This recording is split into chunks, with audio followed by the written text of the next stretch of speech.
qui a été fait sur Saint-Martin et qui vous sera proposé à l'issue de la conférence et en dédicace, donc dans le fond de l'église. Donc le premier temps de la conférence, c'est l'exposé, et au bout d'une heure, vous aurez un temps de questions-réponses. Et au moment du début du question-réponse, nous passerons parmi vous pour faire la quête qui permet de couvrir les frais pour la paroisse, pour le cycle des conférences, puisque tous les mercredis, nous avons pendant l'été des conférences dans la cathédrale. Voilà. Merci à vous et bonne conférence.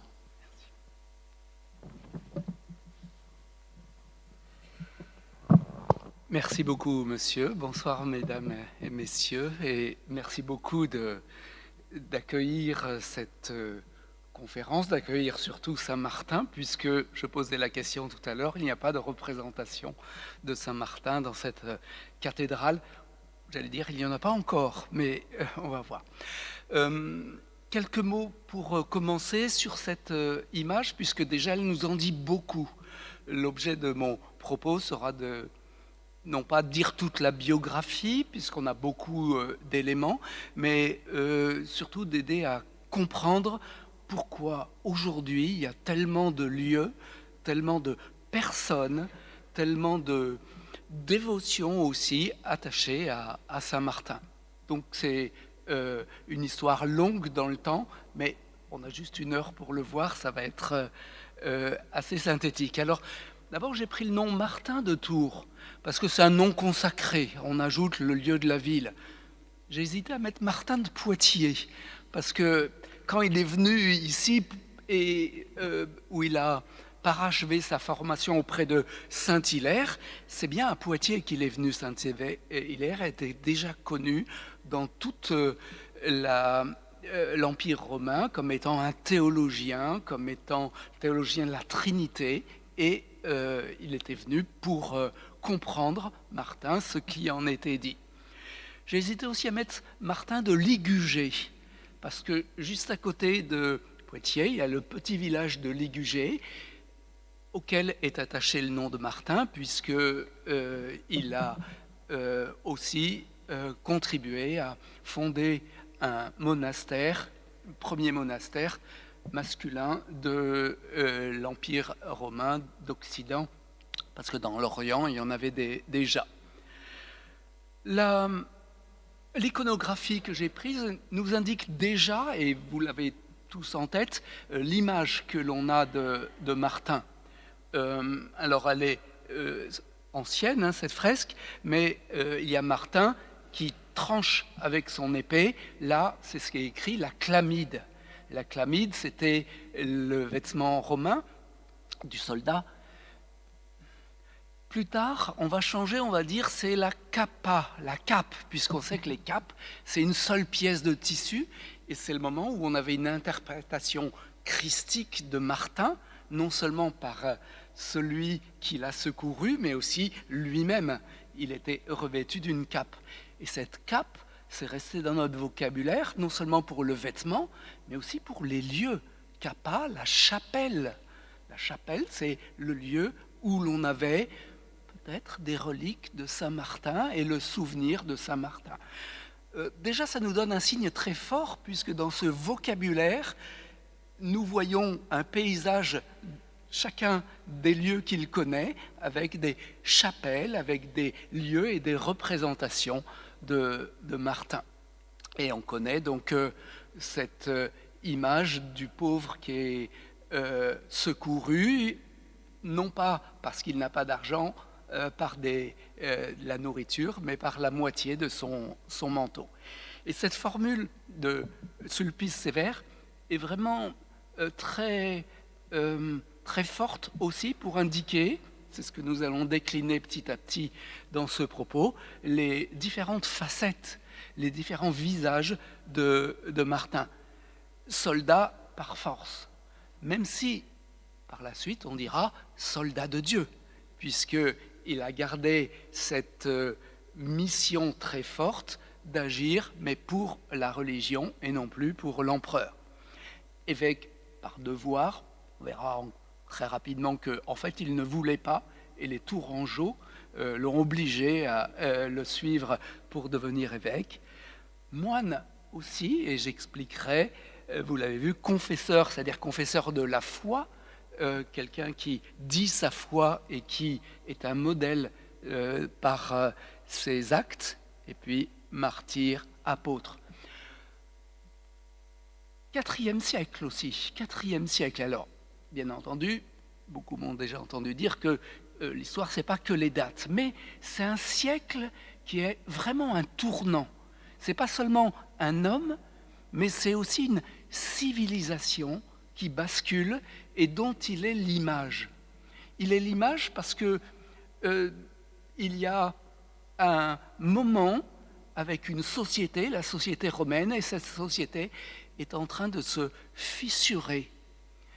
La Pax Romana, c'est presque la fin, même si c'est une fin qui va durer encore des années. Et Martin et Sulpice Sévère sont représentatifs pour moi de cette transformation. Alors, ça tourne, non, c'est de l'autre côté. Voilà, alors nous allons voir d'abord, en historien, quelles sont les sources, hein, comment on le connaît. Parce que, voilà, c'est assez extraordinaire de voir aussi que l'on a autant de documents et autant d'anecdotes sur un homme. La source, vous l'avez lu à l'instant, la plus importante, c'est Sulpice Sévère. Sulpice Sévère, auteur qui a connu Martin, qui est venu le rencontrer à Tours quand Martin était évêque, vieillissant, et il ne cache pas son admiration. C'est aussi quelqu'un qui est nourri de la culture romaine. Il écrit en latin, hein, pour ceux qui ont des restes du latin, c'est un latin assez facile à lire, mais très bien maîtrisé grammaticalement pour le vocabulaire. C'est-à-dire que c'était un gallo-romain. Il appartenait à une élite cultivée qui avait fait apprendre le latin à ses enfants, qui leur avait permis d'avoir des responsabilités dans la société. Et on a là la rencontre de deux aspects de ce qu'on appelle la christianisation, ou la conversion au christianisme, pas seulement des individus, mais de toute la société. C'est le soldat et l'intellectuel. Alors l'intellectuel, il y a Hilaire, mais il y a aussi Sulpice Sévère. Le christianisme s'est répandu comme une traînée de poudre, on le sait, en quelques années, dans les Actes des Apôtres, hein, jusqu'à Rome et au-delà. C'est le fait de la Pax Romana, de la circulation facile. Les soldats ont joué un très grand rôle, les marchands, les esclaves aussi. Cette religion correspondait à une attente de spiritualité différente, et il y avait à Rome beaucoup de cultes, ce qu'on appelait les cultes à mystère, cultes orientaux, et le christianisme en a fait partie. Mais on a donc ce très, très beau texte, Vie de Saint-Martin, qui à la fois reflète la culture romaine, les biographies. Plutarque est connu, il faisait des biographies en parallèle, comparer un grec et un romain, comment ils avaient joué un rôle important dans leur société. Mais en même temps, il préfigure l'écriture du Moyen-Âge parce que c'est une biographie très juste, avec des faits, des descriptions très précises, voire pointilleuses, mais aussi une hagiographie, une vie de saint, à la manière des vies de saints du Moyen-Âge, les vies de Jacques de Voragine, c'est-à-dire c'est le merveilleux. Et donc l'aspect très méthodique est abandonné à certains moments. Certains ont essayé de reconstituer chronologiquement qu'est-ce qui s'était passé à quel moment. Moi, je dirais que ce n'est pas ça qui est le plus intéressant pour nous, c'est de comprendre pourquoi ça a été mis et qu'est-ce qui a été choisi. Donc on a la vie, puis des lettres et puis d'autres textes qui vont dans le même sens. On a un autre proche de Sulpice Sévère, qui a connu par ouï-dire, il est génération un peu plus tardive, la vie de Martin. Il a certainement été à Tours. Et il appartient aussi à ce que on appelle une élite, une aristocratie gallo-romaine. Lui-même, pour vivre à la manière des premiers chrétiens, s'était retiré dans son domaine, une grande villa, ça a donné village ensuite, pour vivre dans le partage, dans la simplicité avec ses proches. Et ça a été retraduit. On a un peu plus tardif l'évêque de Tours. Le rôle des évêques, c'est de dire quels sont les prédécesseurs, quelles ont été leurs grandeurs et comment ils sont héritiers, qu'ils sont les continuateurs de ceci. Grégoire de Tours est connu, et c'est aussi le signe de cette maîtrise de la langue latine, de la littérature, par les évêques. C'est plus tardif, parce que l'Empire romain s'est quasiment totalement effondré et la culture et même l'administration se sont réfugiés dans l'Église. L'Église, pour certains aspects, aucune allusion à l'actualité, est parfois héritière de la lourde administration romaine. Et même notre administration, d'une manière générale, a gardé ces aspects. Et Grégoire de Tours est connu pour son histoire des Francs. C'est grâce à lui qu'on connaît Clovis et les autres événements, mais il y a un passage important sur les miracles des saints. Et là, on est vraiment dans un glissement vers le Moyen-Âge, parce que c'est le miraculeux, mirabilia, ce qui est admirable, que l'on met en avant.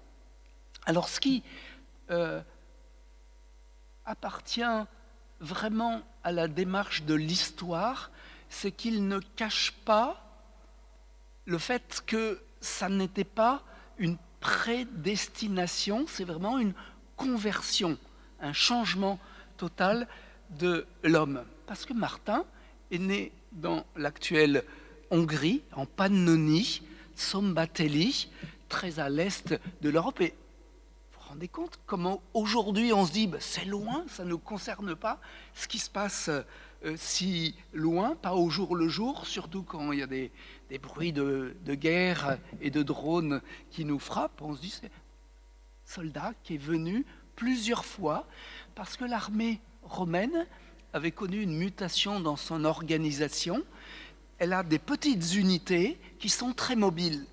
Très mobiles pour occuper l'espace, c'est quand même une occupation, même si l'envahi a accepté l'envahisseur et sa culture, mais aussi se doit d'être présente le long de ce qu'on appelait le limes.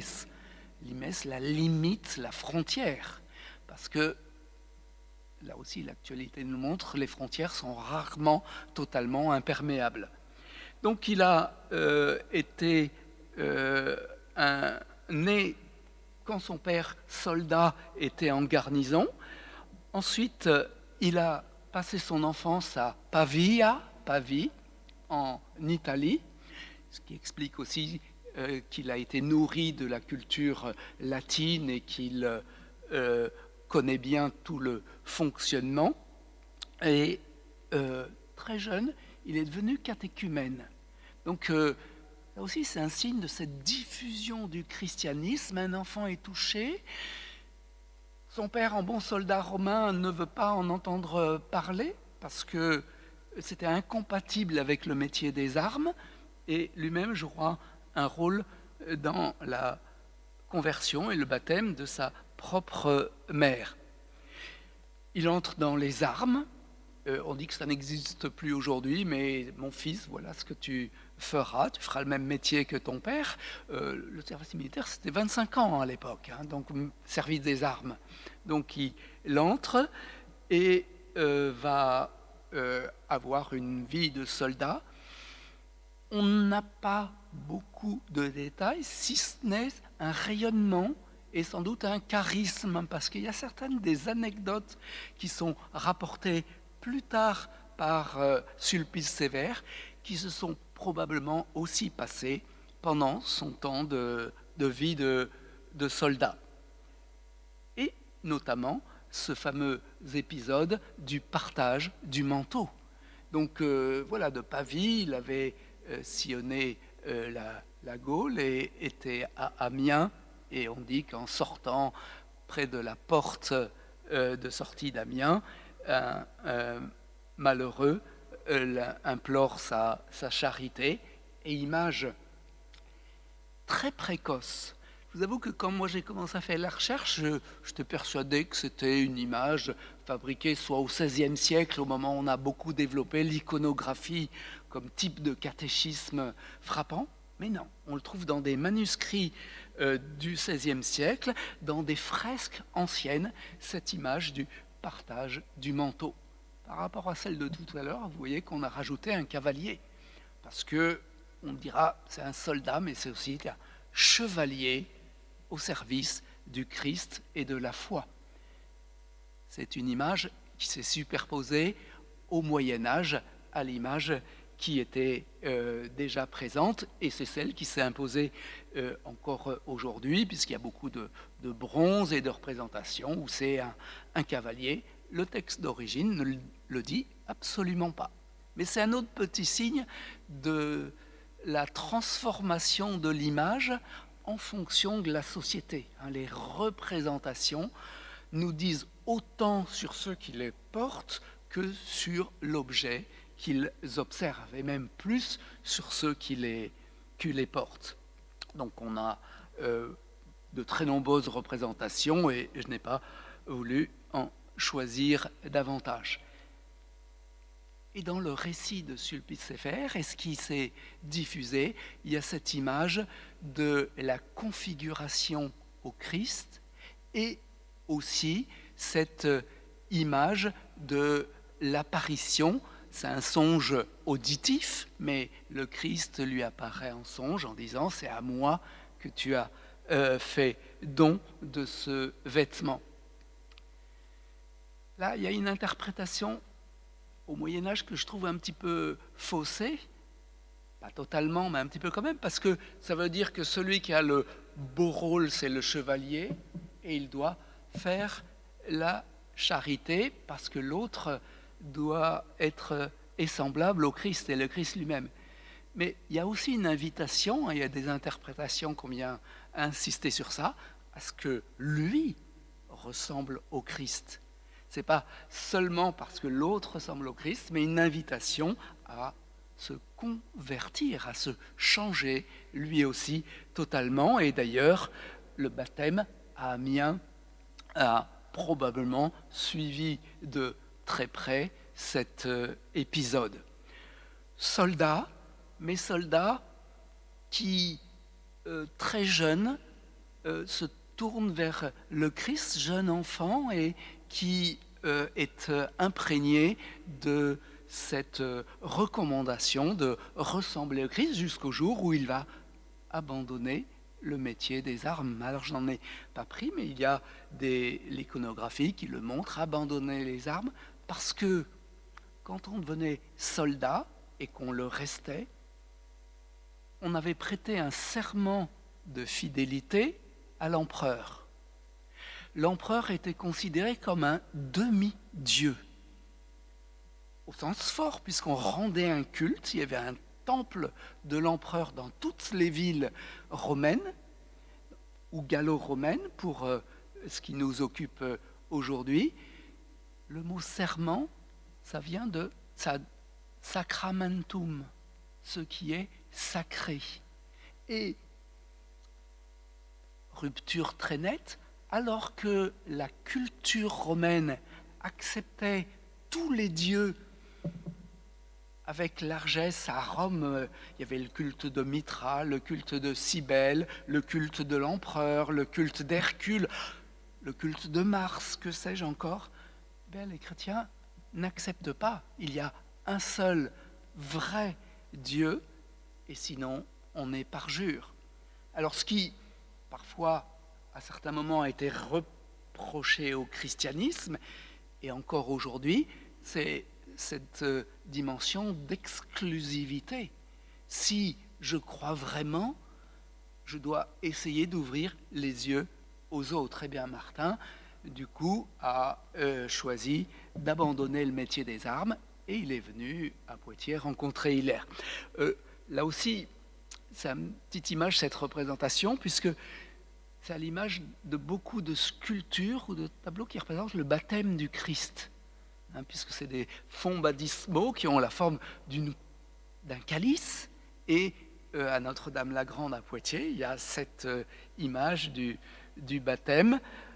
Certains commentateurs disent que c'est le bain du Christ, mais en fait c'est le baptême, et là il est, par son baptême, configuré au Christ.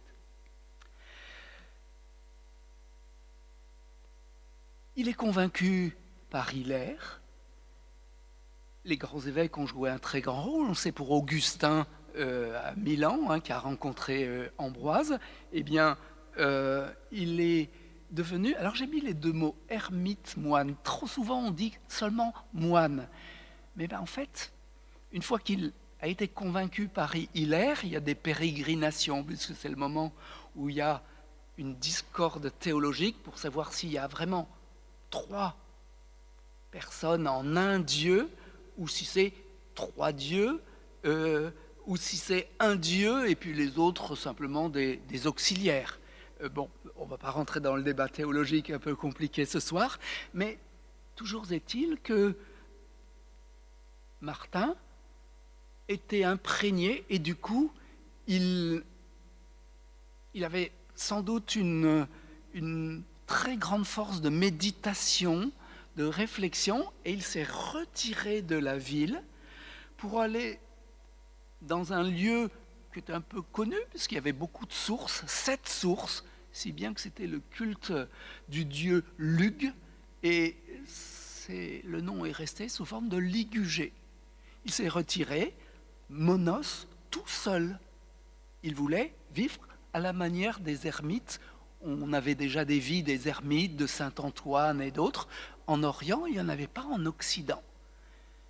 Mais il avait sans doute un charisme tel qu'il a été rejoint par beaucoup de jeunes hommes qui ont voulu vivre en ermite à son modèle et qui se sont rassemblés. C'est pour ça qu'on dit que c'est le premier monastère de la chrétienté. Alors, on n'a pas les règles de vie. On sait que Benoît de Nursie, plus tard, donnera une règle, mais il y avait l'augustinisme, etc. Mais toujours est-il qu'il y a une première vie communautaire tournée vers le Christ et à l'écart du monde. Mais ce n'est pas comme la Chartreuse où c'est des solitudes à proximité, mais c'est vraiment une vie. Et la vie monastique a perduré jusqu'à la Révolution. Ça a été vendu comme bien national et puis ensuite restauré au XIXe siècle.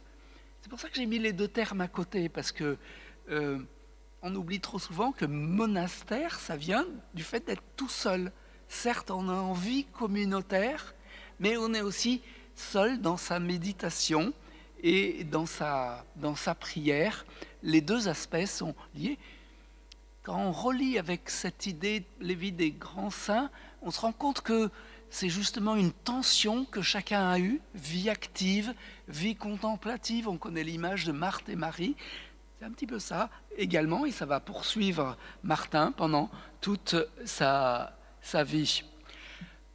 J'ai pris ces 2 photographies parce qu'il y a un lieu à Poitiers qui a été redécouvert au XIXe siècle, où on dit que s'est produit la rencontre entre Hilaire de Poitiers et Martin. Je ne suis pas archéologue et pas sûr que ce soit là. Par contre, ce dont on est sûr, c'est que c'est très proche de la cathédrale. Et c'est une différence peut-être avec Luçon, c'est qu'il y avait une vraie ville gallo-romaine, c'était un oppidum qui au départ était un village de Gaulois, et les Romains avaient construit un forum, il y avait des temples, il y avait une grande arène, presque aussi grande que le Colisée aujourd'hui en surface, des vestiges que l'on a, mais surtout, quand il y a eu la christianisation, il n'y avait plus de place et c'était le moment où on essayait de conserver quand même les autres temples, et donc la cathédrale était à la limite de la ville, à la limite de la sortie de la ville. Et en fait, on dit encore aujourd'hui la cathédrale, mais c'est toujours un ensemble cathédral. Il y a 3 bâtiments qui sont associés, qui sont aussi un signe de ce que va devenir au Moyen-Âge et pour certains aspects jusqu'au temps présent le christianisme, le lieu de culte où il y a la cathèdre, le siège de l'évêque, et l'évêque, on sait que ça vient du grec épiscopos, le surveillant. Ça peut sembler étonnant, mais c'était celui qui surveillait la nature de la conviction et qui sans cesse rappelait, c'est la Trinité, c'est la résurrection. Ce n'est pas un Dieu comme les autres qu'on va ajouter en se disant, on ne sait jamais, ça peut marcher, mais on va faire la tournée des temples à Rome ou sur le forum à Poitiers. La cathédrale, qui était pendant un temps le seul lieu de culte, il y a le baptistère, plus ancien baptistère de la chrétienté avec celui du Latran, IVe siècle. Et puis le palais épiscopal, parce que, comme je disais, les évêques étaient les héritiers de la culture romaine, ils avaient des écoles.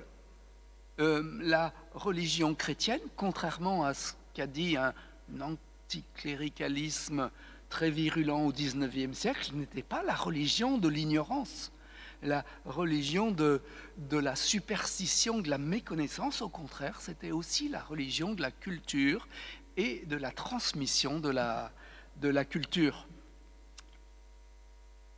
Donc, l'école et puis le baptistère, on baptisait des adultes.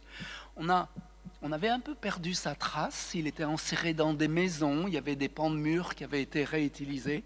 Et au XIXe siècle, c'est le deuxième inspecteur général des monuments historiques qui a Mérimée, Prosper Mérimée, qui a aidé à l'identifier à 2 éléments qui ont permis d'authentifier que c'était un baptistère. Un, en faisant des fouilles au centre, on a vu qu'il y avait des traces d'une cuve octogonale. On sait que c'est l'image de la création et de la recréation, de la résurrection.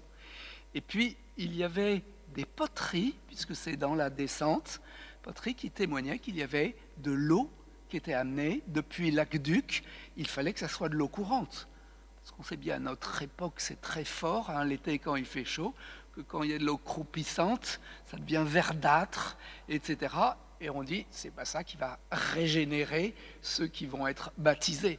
Donc, voilà, cuve baptismale, et au XIXe siècle, on a remonté un tympan, et le lieu supposé de la rencontre, c'est juste derrière. Donc, il y a un petit monument dans le jardin de l'évêché actuel qui témoigne de ce que l'on a besoin, on a eu besoin particulièrement au XIXe siècle, de se dire et de voir.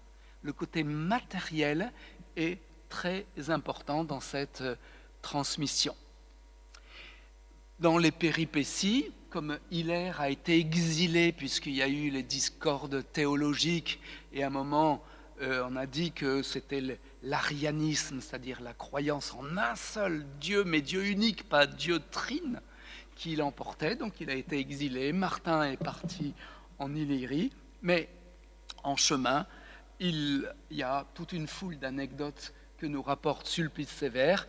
Là, il est assailli, agressé par des voleurs, mais il en convertit un, image aussi du Christ et des 2 larrons sur la croix, mais aussi de la force de conviction et du charisme de Martin. Il convertit sa mère, c'est une sorte de signe très, très fort, particulièrement fort, puisque on dit souvent aussi que pour beaucoup de saints, c'est au contraire la mère qui a porté la foi, qui a sauvé la foi, qui a prié pour ses enfants et qui a réussi à maintenir la flamme allumée. Mais là, c'est lui, le jeune enfant, qui a convaincu et baptisé sa propre mère. D'ailleurs, ce n'est pas un hasard si à Sombateli, c'est la représentation que l'on trouve dans cette région. Ermitage, donc déjà, il l'avait fait à Milan, il s'était exilé sur l'île de Gallinara et voilà, n'avait pas pu y rester longtemps. Je vous fais grâce des détails. Il y a un côté très facile à lire dans les anecdotes de Sulpice Sévère. C'est pas un traité de théologie abscon, c'est la théologie très, très concrète, mais aussi qui sait dire le merveilleux, le fiable, le juste et la foi en même temps.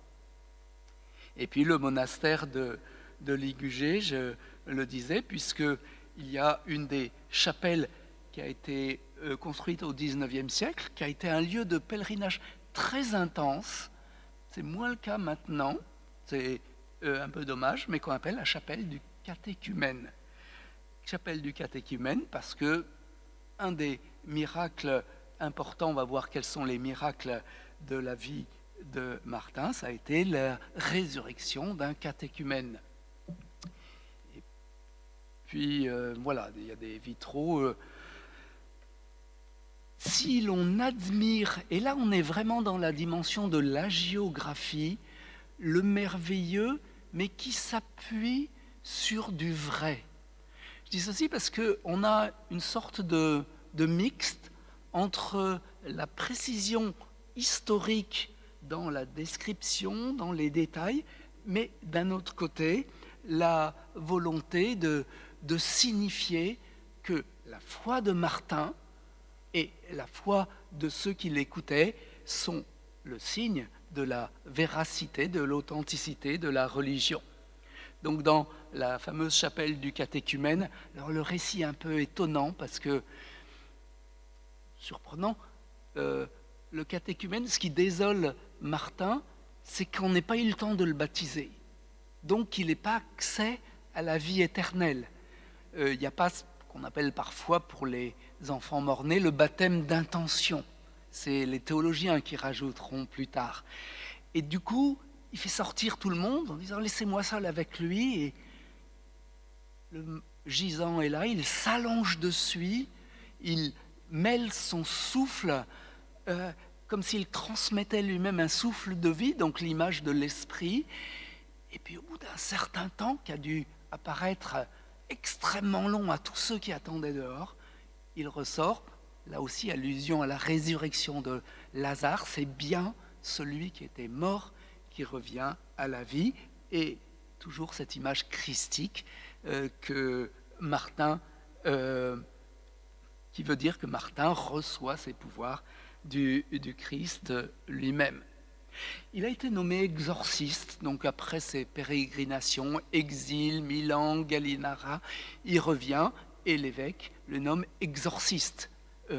C'est le signe, je dis c'est le signe parce que, vous savez, en France on est toujours suspect quand il y a des biographies, quand il y a des récits hagiographiques, on dit oui, qui nous dit que tout n'a pas été inventé. En historien, je l'entends souvent, mais qu'est-ce qui vous dit ça? Alors c'est pour ça que toujours on dit voilà les documents, voilà les traces, voilà. Mais là, c'est un autre signe.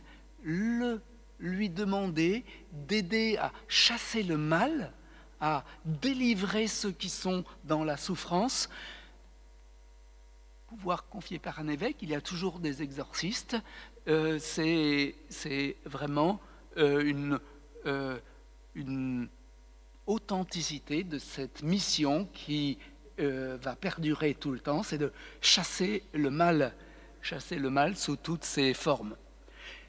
Il ressuscite un pendu, alors toujours l'aspect du merveilleux, là c'est dans un manuscrit du XIe siècle, qui, je crois, je ne vois pas bien là où je suis, mais c'est...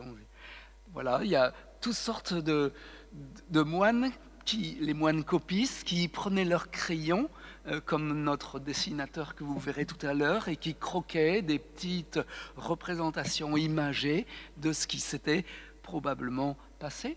D'autant qu'au Moyen-Âge, dans les monastères, il y avait les pères qui avaient fait des études, et puis il y avait les oblats qui étaient les enfants du peuple qui n'étaient pas forcément ordonnés et qui étaient au service de ceux qui avaient la culture, et c'était pour eux que l'on pouvait user de telles représentations.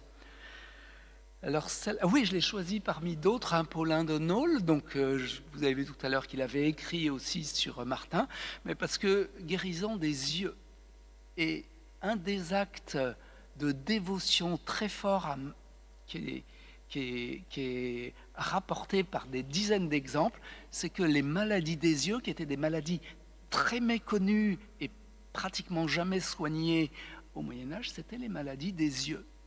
Et d'ailleurs, quand on fait attention, il y a beaucoup de lieux ou de chapelles ou de villages qui s'appellent Saint-Martin, qui sont à proximité d'une rivière, d'une source, d'un étang, parce que voilà, c'était une pratique habituelle que de demander une guérison. Et parfois, on sait qu'il y avait déjà des pèlerinages de ce type-là avant la christianisation. La différence, c'est que ce n'est pas un culte qui remplace un autre, mais c'est le sens qu'on donne au culte, puisque la guérison ne vient pas de l'eau elle-même, mais de l'esprit et du Christ. Mais voilà, il y a il y a beaucoup de fontaines Saint-Martin aussi. On en trouve un certain nombre. Il a été évêque. Alors ce rayonnement à Ligugé va être rompu quand des Tourangeaux vont lui dire que c'est bien beau de se refermer, de prier, de méditer, mais qu'il y a une urgence de la mission. La mission, c'est prier, mais c'est aussi agir. Toujours cette dichotomie, cette tension.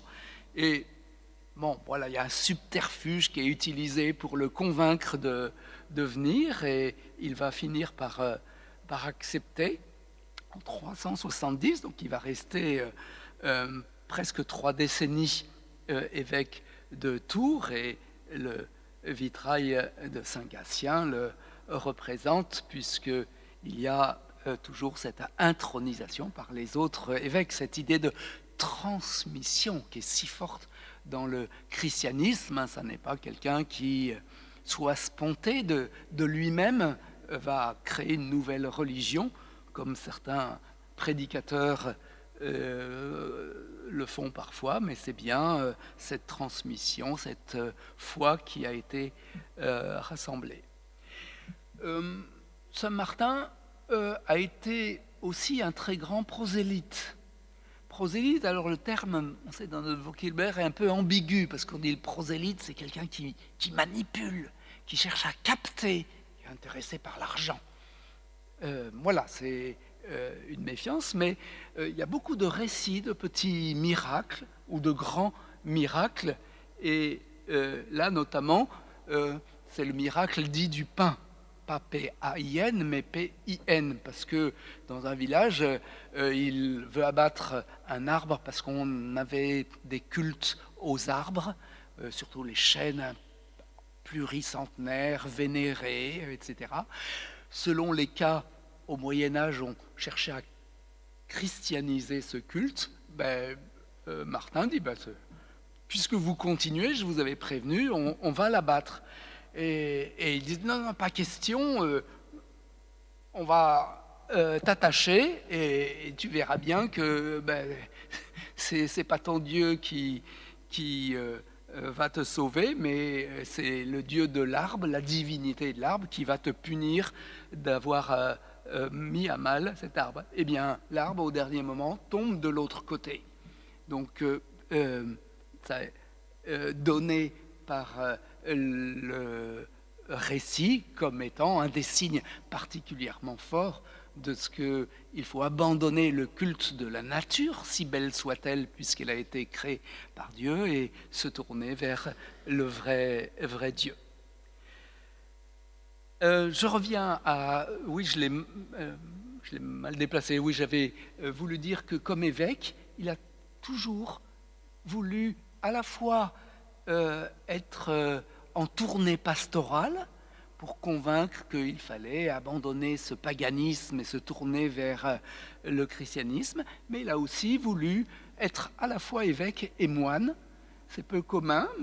Il y avait à à Chartres, justement, un moine qui était devenu évêque, mais qui n'est pas retourné dans son monastère, et bien lui, il avait fondé à Marmoutier, donc sur la rive droite de la Loire, juste avant le pont principal, on n'a plus que des traces, un monastère, et il aimait à s'y retirer avec ses proches. Il était un modèle, c'est-à-dire que ce n'était pas un intellectuel, on n'a pas d'écrit de lui, mais on a des actes de lui. Des actes qui sont très vrais dans la description, mais qui sont très vrais aussi dans les vestiges archéologiques, même s'ils sont plus tardifs.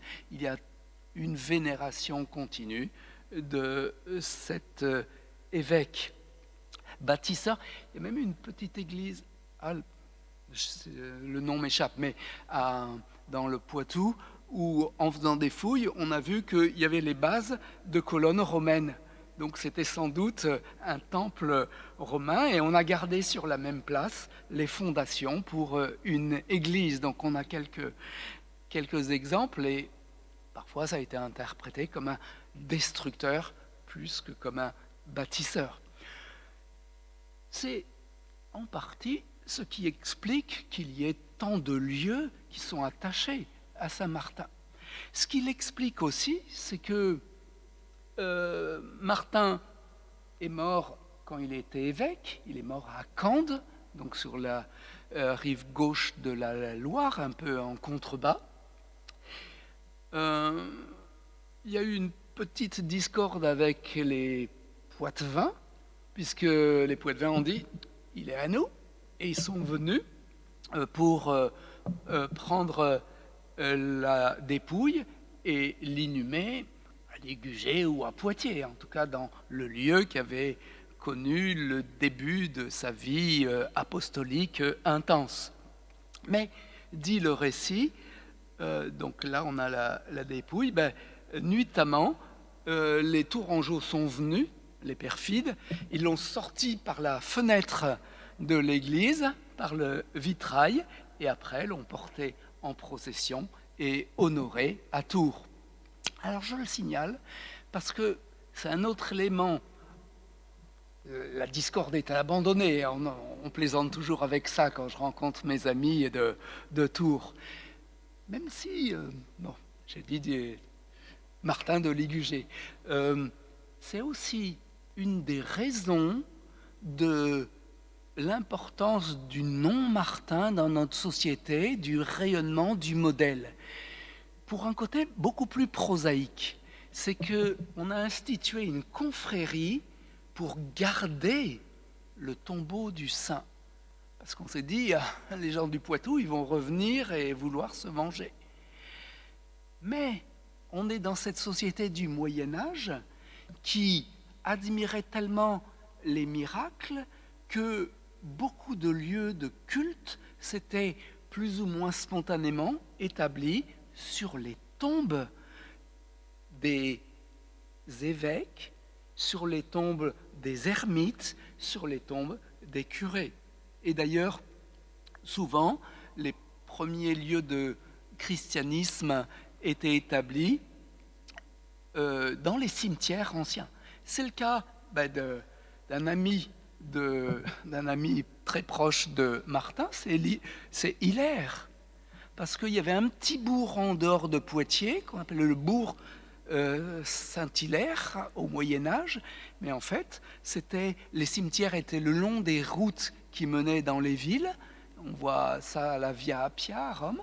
Eh bien, il y avait la tombe de Saint-Hilaire, et du coup, on a fait une dévotion, puis après, on a mis une chapelle, puis après, une église, et l'église y est toujours. L'église Saint-Hilaire. Elle est malheureusement fermée parce qu'il y a eu un incendie il y a quelques années. Mais voilà, c'est ce signe de ce que les aventures, la geste de Martin étaient tellement enracinés que de toute la Gaule romaine, dans tout le Moyen-Âge ensuite, de toute la France, on venait vénérer Martin. Soit ceux qui voulaient se faire pardonner les gros péchés, soit ceux qui payaient quelqu'un pour aller prier pour eux sur le tombeau, soit pour demander des reliques. Et on sait que les pratiques reliquaires ont souvent été regardées avec méfiance, soit par l'Église, soit par les protestants, soit par les milieux anticléricaux d'ailleurs. Rien que de poser un tissu sur le tombeau, c'était une relique. C'est-à-dire, c'est pas seulement, là aussi on croit que c'est un bout d'ossement, du doigt de pied, un bout de la phalange. Non, un tissu qui a été posé dessus, et on le rapportait dans son village. Et comme on n'avait pas d'autres saints locaux, on l'enserrait dans l'autel. Et on sait que dans tous les autels, il y a une relique, et c'est sans doute la raison pour laquelle il y a tant d'églises Saint-Martin. Donc, évidemment, localement, on vous dira toujours, c'est parce qu'il est venu ici, on le sait. On a une trace, il y a un rocher, la trace de son cheval, là il y a une source, mais plus prosaïquement, c'est aussi parce qu'il y avait cette dévotion qui était, quand on fait, non pas de l'économie du tourisme, mais de l'économie des pèlerinages, on sait que c'était aussi pour récolter au passage un petit peu d'argent. Donc voilà, il y a à la fois du très historique, du très merveilleux, et puis du très humain dans cette histoire de Martin.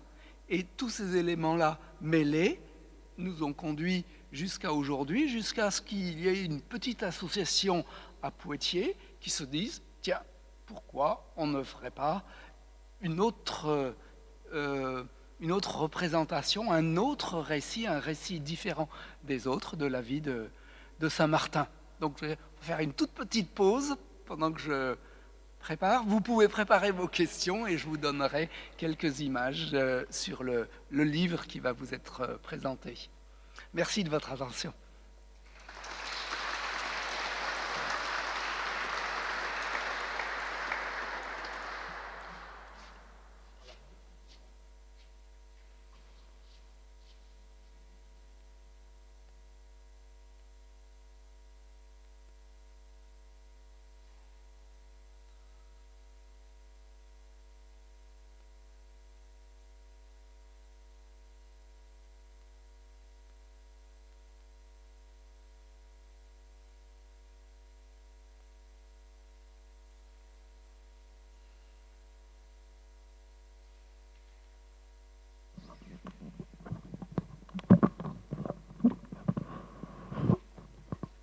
On nous dit tellement que l'informatique, c'est formidable, ça va très vite, ça va bouleverser le monde. Ben, heureusement, nos cerveaux et nos yeux travaillent plus vite que l'ordinateur.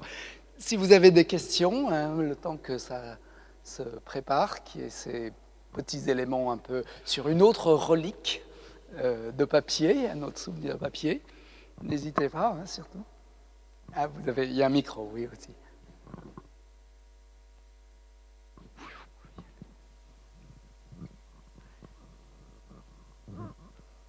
On va attendre le... Bon, alors, je vais vous le donner. On va le mettre en diaporama, oui.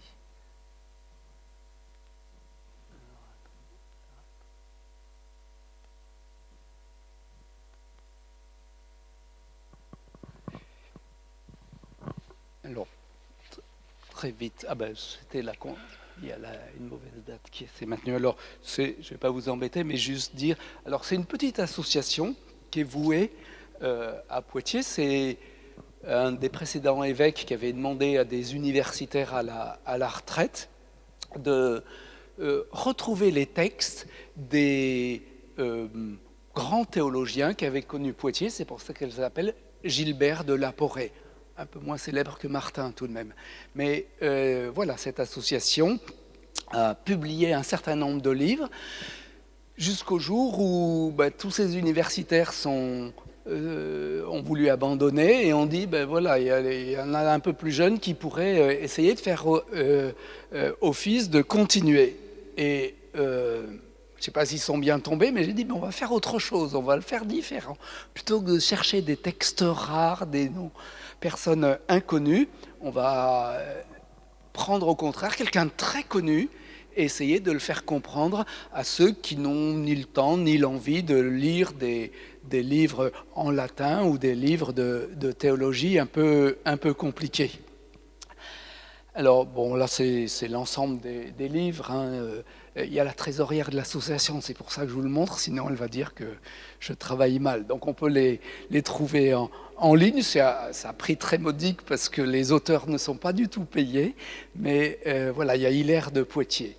Alors, ce qui a donné l'idée, c'est que au moment du confinement, un de mes amis avec qui j'avais parlé de Saint-Martin, je lui dis, mais on a vu tous les deux une borne dans la forêt proche de Ligugé où il y a écrit Martini. Qu'est-ce que ça veut dire? Pourquoi il y a Martin ici, etc.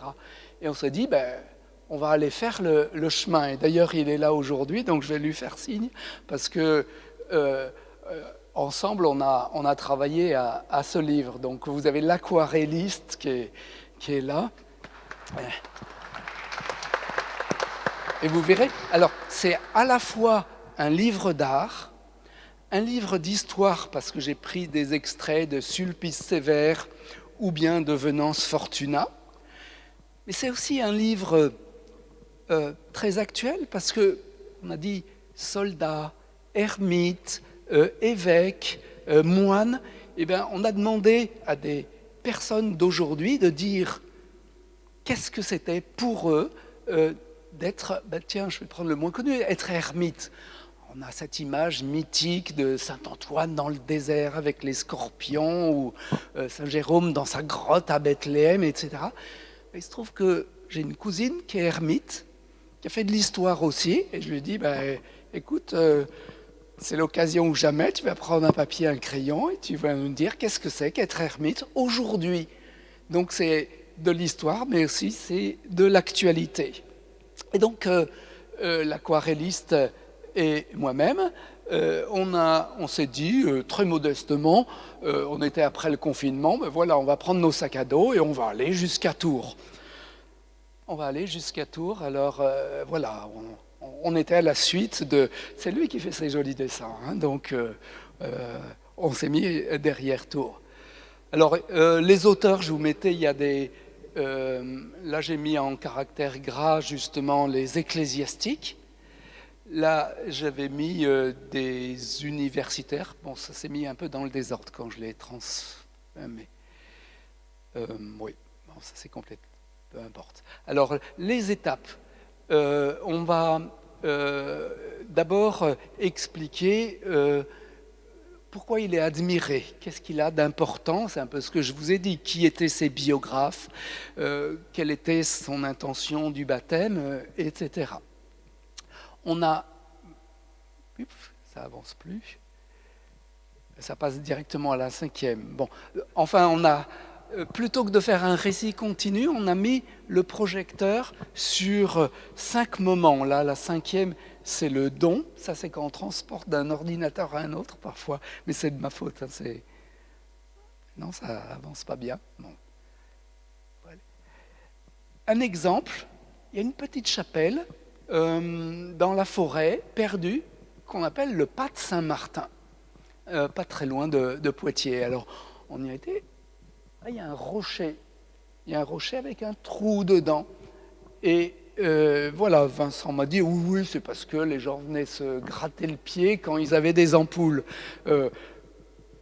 En tout cas, dans des récits du 19e siècle, on disait que quand des enfants naissaient avec une malformation à la jambe, on n'allait pas voir le rebouteux, comme on dit, mais on allait voir Saint-Martin. Et c'est ce qu'on appelle des roches à cupules, parce qu'il y avait des inclusions d'un autre type de roche, et du coup, il y avait une petite coupelle naturelle qui recueillait l'eau.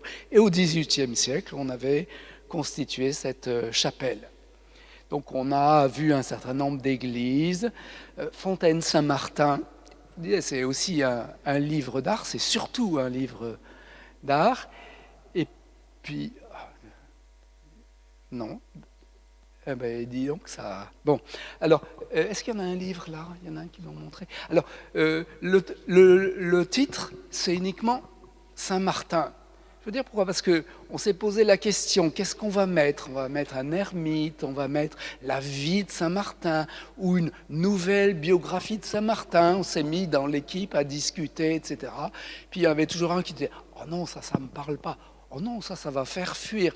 Non, ça va aller. Il y a une seule chose sur laquelle on était d'accord, c'était Saint-Martin. Alors, sur la couverture, on a voulu rien d'autre que écrit Saint-Martin. Et donc, notre aquarelliste a pris son plus beau pinceau et a écrit Saint-Martin. Alors, normalement, ça devait apparaître, mais quand je l'ai transféré, ça s'est mal fait. Et donc, voilà, c'est un livre où il y a toutes ces dimensions qui sont associées et qui veulent donner un signe de de tous les éléments que je vous ai décrits. Et voilà, Vincent. Et en première page, on a eu notre dessinateur à qui on a demandé de faire une image en contre-plongée qui montre justement depuis Ligugé jusqu'à Tours quels sont les deux chemins, parce qu'il y a deux chemins balisés. Patron de Tours, un peu, patron de Ligugé et de Poitiers, un peu plus, patron de la France, puisque surtout après la Première Guerre mondiale, c'est le 11 novembre, c'était la fête de Saint-Martin, et il y avait ceci, et puis patron de l'Europe, puisque ces chemins ont été balisés à l'initiative du Conseil européen pour dire que c'est un trait d'union qui rassemble l'Est et l'Ouest de l'Europe, le Nord et le Sud. Et c'est vrai que dans toute l'Europe, il y a des lieux où il y a une dévotion à Martin. Et donc, nous pouvons voir aussi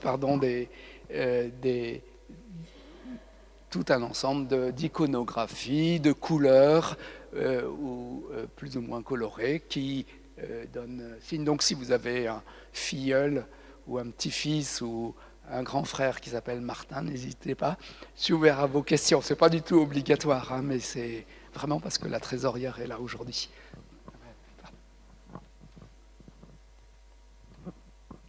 Est-ce que vous pouvez nous en dire un peu plus sur Saint Gatien? Si j'ai bien compris, c'est l'évêque juste avant Saint-Martin. Parce que j'en ai entendu plusieurs fois parler, mais mal. Enfin, je ne sais pas grand-chose sur cet homme. Moi non plus. Mon sujet ce soir, c'était Martin, je sais bien. Mais voilà. Si ce n'est que c'est un signe à peu près similaire de ce qu'il y a vraiment, ce qu'on appelait il y a quelques années une aristocratie gallo-romaine. Moi, je dis c'est plutôt une élite ou des notables cultivés, restés vraiment des Gaulois, puisqu'il y avait des termes qui appartenaient au langage parlé, mais aussi, comme je le disais, une maîtrise du latin, et puis le signe aussi de ce rôle qu'a eu l'Église d'être dépositaire d'une culture, et d'avoir transmis aussi une culture romaine, mais christianisée. Donc Gatien, ça me donne une idée pour le prochain livre, d'ailleurs. J'en parlerai à toi. Ah, attendez, il y a un micro. Oui. Bonsoir. Pouvez-vous nous parler des chemins de Saint-Martin en Touraine qui sont importants? Est-ce qu'il y a des pèlerinages qui sont organisés, des marches organisées en Touraine? Je crois qu'il y a une association importante qui fait vivre ces chemins. Oui, alors... Avec des étapes, des lieux d'accueil. Ouais. Vous pouvez nous en parler un petit peu, s'il vous plaît? Voilà, tout à fait. Alors, c'est encore en cours de construction, et donc c'est un projet très enthousiasmant. Depuis la Hongrie, et il n'y a pas très longtemps, il y a un évêque de Szombathely qui était venu à Tours pour montrer les liens très forts qui unissaient. Il y a une association qui s'appelle Via Sancti Martini, la voie de Saint-Martin, et qui a contribué au balisage et qui organise. Et j'ai eu hier au téléphone le président qui m'a dit « Ah, puisque vous allez en Vendée, dites-leur qu'on est en train de constituer depuis la Vendée, et il y a un pèlerinage qui, je n'ai pas les dates en tête, mais qui est en cours et qui va être diffusé. Il y a une dame qui devait être là ce soir, mais qui a eu un empêchement. Donc, Via Sancti Martini ou Saint-Martin de Tours, ou par le site du diocèse, vous trouverez ça. Il y a un prospectus très précis avec les étapes et avec l'organisation. Et Christophe me dit chaque année, on est un peu plus à marcher ensemble. Donc là, ils sont un peu plus d'une vingtaine.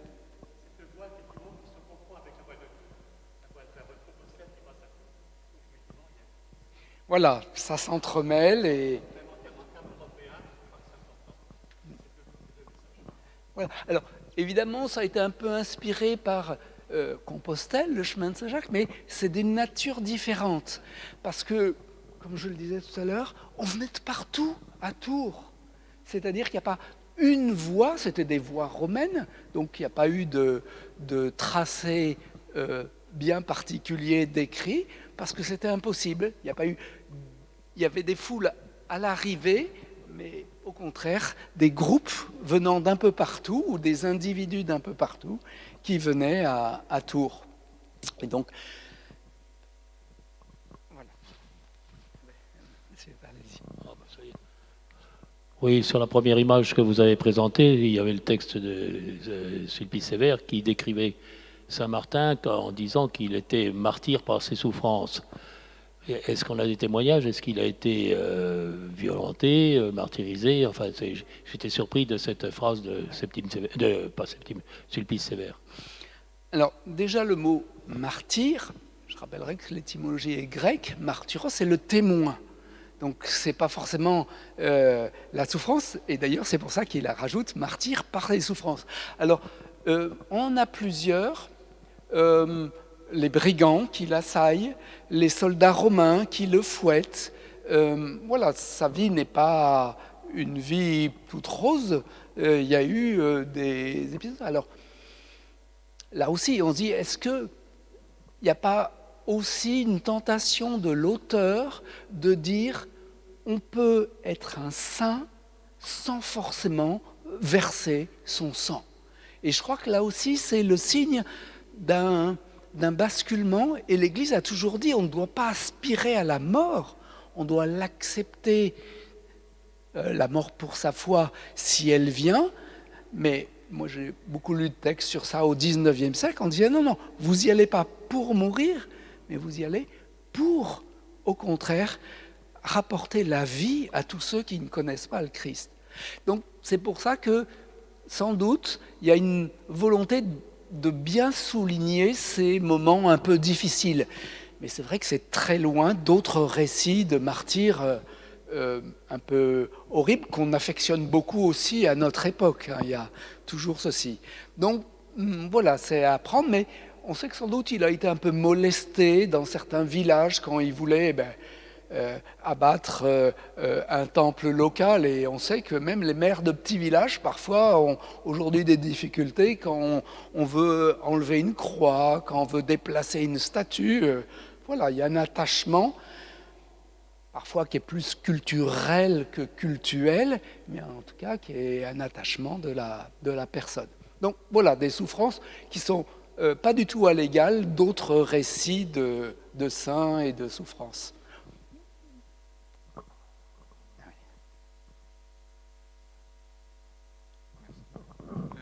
Quand est-ce qu'il a été canonisé, Saint-Martin? Alors, il a été canonisé comme beaucoup à cette époque par la voix populaire, par la vox populi, c'est-à-dire immédiatement parce qu'on avait déjà plein de signes de guérison. Donc, il n'y avait pas de canonisation officielle à Rome, et pour cause, mais le fait qu'il y ait une dévotion, qu'il y ait presque chaque semaine des récits de miracles, à tel point qu'on ne l'a jamais mis en doute. Les récits sont là pour en témoigner. D'ailleurs, il y en a beaucoup d'autres. J'ai donné quelques anecdotes déjà de son vivant. Donc, canonisation par la voie populaire, spontanée et sans aucune hésitation. Ce qui est aussi un signe pour nous d'un rayonnement personnel. Ces évêques, je citais tout à l'heure Ambroise de Milan, il n'était même pas encore dans le clergé, et la voix populaire lui demande d'être évêque. Et rapidement, on l'a ordonné pour pouvoir devenir évêque. Donc c'est un signe de l'ampleur du changement qu'apporte la christianisation. Dans la crypte de la basilique de Saint-Martin à Tours, il y a beaucoup d'ex-voto de conversion, mais d'ex-voto aussi sur la paix. Alors, quel est le rapprochement? Parce que, bon, en dehors du 11 novembre, qui est la Saint-Martin, est-ce qu'il y a, il y a quelque chose qui fait que on prie encore Saint-Martin aussi pour la paix dans le monde quand même? Quel est le rapport direct ou indirect? Est-ce que c'est par le temps? Est-ce que c'est... Alors, c'est un phénomène assez récent, c'est-à-dire c'est l'époque contemporaine ou moderne, c'est-à-dire 18e siècle. C'est d'abord une volonté, là aussi, de dire qu'il a été soldat, mais qu'il n'a pas versé le sang. C'est-à-dire que certes, il n'a pas été baptisé, il a continué son métier, il a suivi les ordres, mais il n'a pas versé le sang. Ça n'est pas possible que, imprégné de foi chrétienne, il ait été jusqu'à verser. Donc, image de la paix et cette périphrase de soldat de Dieu. Il est soldat de Dieu et s'il a combattu, c'est comme confesseur de la foi. Et ça a été particulièrement fort, effectivement, à la Première Guerre mondiale, parce que, voilà, on avait, au XIXe siècle, fait un grand travail de la part d'archéologues, d'historiens, pour retrouver les textes, pour retrouver les lieux, et dire que, contrairement à ce que disaient certains esprits critiques, justement, qui disaient que c'était une religion de la superstition, de la naïveté, des simples. Non, c'était pas pour l'argent, c'était aussi pour une autre mission. Et donc, au XIXe siècle, ça s'est répandu, et il y a eu des pèlerinages, le pèlerinage de Ligugé, avant celui de Tours, parce que la basilique de Tours n'existait plus. Elle avait été démolie, vendue en pièces détachées à la Révolution. On avait tracé une rue. Et justement, l'évêque de Tours, j'ajoute avec mon esprit un peu malin qu'il était un peu jaloux de voir que ça marchait bien à Poitiers et Ligugé. Donc il s'est dit, nous aussi. Donc il y a eu une grande souscription. Elle ne sera officiellement terminée qu'en 1924. Mais il y a eu tout un effort de ce diocèse et puis même d'un pays pour mettre en avant ceci. Et c'est enfin des rôles, pour moi, un des rôles qu'a joué le clergé. Et j'ai vu dans les archives justement qu'il y avait les moines de Ligugé avaient été expulsés en 1903 au moment des lois anticléricales. Ils étaient en Belgique. Quand il y a eu la guerre, il y avait beaucoup de jeunes, ils sont tous revenus en disant non, notre mission, c'est de défendre le pays parce que Martin était un défenseur de la chrétienté. Et voilà, ils ont été présents. On a l'exemple tous ces prêtres, tous ces religieux ou ces religieuses qui sont venus pendant la guerre se mettre au service de l'armée, ils ont été des aumôniers, des infirmiers, des infirmières, des médecins. Et donc à la bibliothèque de Ligugé, parce que Ligugé a reconstitué une bibliothèque au XIXe siècle, il y a des lettres d'un des moines qui avait écrit journellement pour rapporter ce qui arrivait. Et une des lettres, le 10 novembre au soir, dit « Ah, nous prions le grand Saint-Martin, peut-être qu'il va nous donner enfin la paix », la veille du 11 novembre. Ce qui, pour moi, est le signe, non pas que c'était un prophète, mais que l'idée se répandait déjà. C'est peut-être le signe qu'enfin, il va y avoir cessation des combats. Ce n'est pas encore la paix, mais cessation des combats. Donc, voilà, c'est l'époque contemporaine qu'il a associée. Et c'est, pour moi aussi, ce qu'il y avait comme idée derrière l'Europe. Vous savez, l'Europe, on sait bien, a été difficile à construire après le mouvement des nationalismes ardus et hostiles les uns aux autres. Et donc, il y a eu de nombreux efforts de laïcs, mais aussi des efforts de religieux, des efforts de savants pour dire, voilà, les frontières, elles peuvent être aussi transgressées pour unir.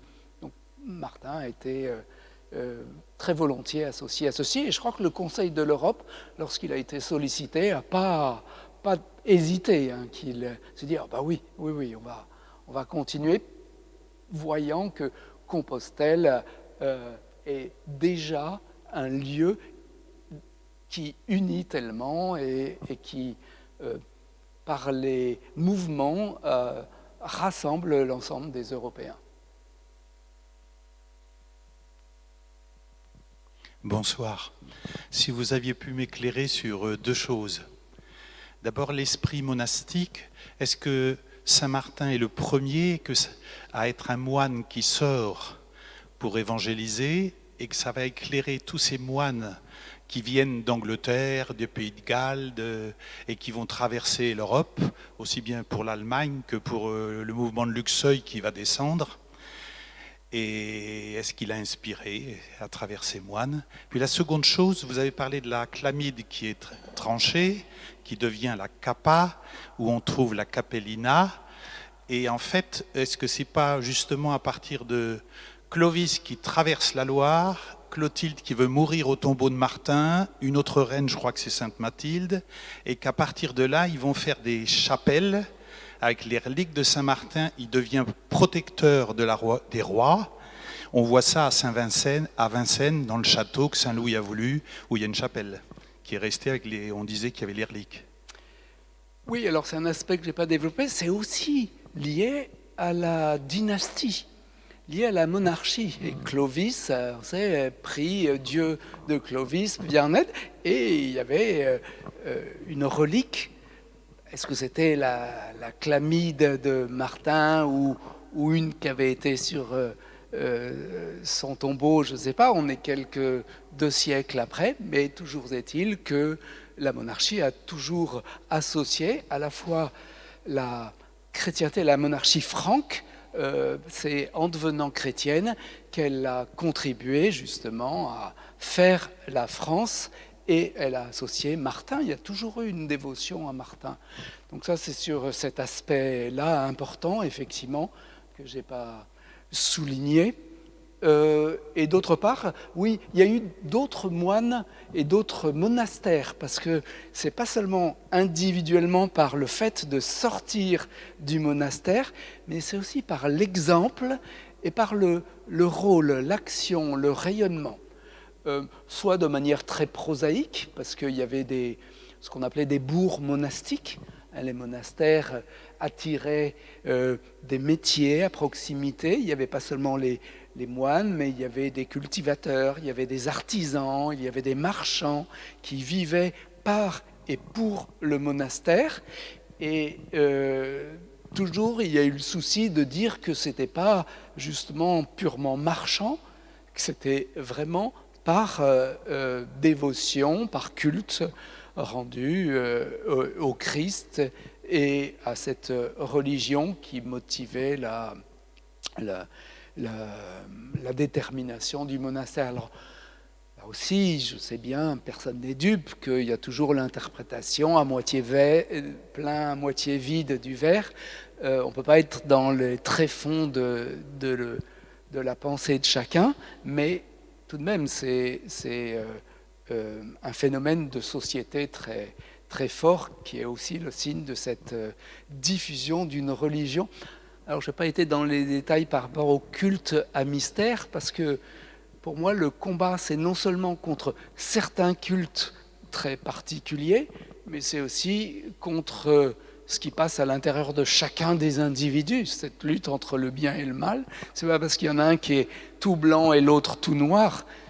L'historien dit toujours que ce qu'il étudie, c'est les zones grises, c'est-à-dire ce qui est un peu compliqué. L'homme est compliqué et cette prière et ce rayonnement sont là pour donner des modèles et des exemples. Et même si par la suite, c'est plus souvent Saint Benoît qui va être mis en avant pour la vie monastique, mais à cause de la règle qu'il va donner, on n'a pas d'exemple très précis du mode de vie à Ligugé ou à Marmoutier, mais sans doute qu'il y avait une volonté d'associer prière individuelle et puis temps de célébration collective. Mais voilà, je ne peux pas en dire plus dans les détails, mais il y a vraiment tous ces éléments-là qui se tiennent, qui se complètent, qui se répondent les uns les autres. C'est ce qui est vraiment frappant dans ce phénomène, c'est aussi en raison de sa durée. Alors après ce beau travail que vous venez de faire sur Saint-Martin, est-ce que vous n'envisagez pas un travail équivalent sur son mentor Saint-Hilaire? Alors on est très attaché à Saint-Martin en Vendée, on a une série de communes qui portent son nom, mais il est doublé par Saint-Hilaire avec plus de 10 communes vendéennes qui portent son nom, une trentaine d'églises qui lui sont dédiées, et donc un livre sur Saint-Hilaire aurait certainement beaucoup de succès en Vendée. Alors, le message est clair. Parce qu'elle est la trésorière qu'elle se bouche les oreilles. Le problème, c'est que j'ai à peu près 50 projets, c'est un défaut.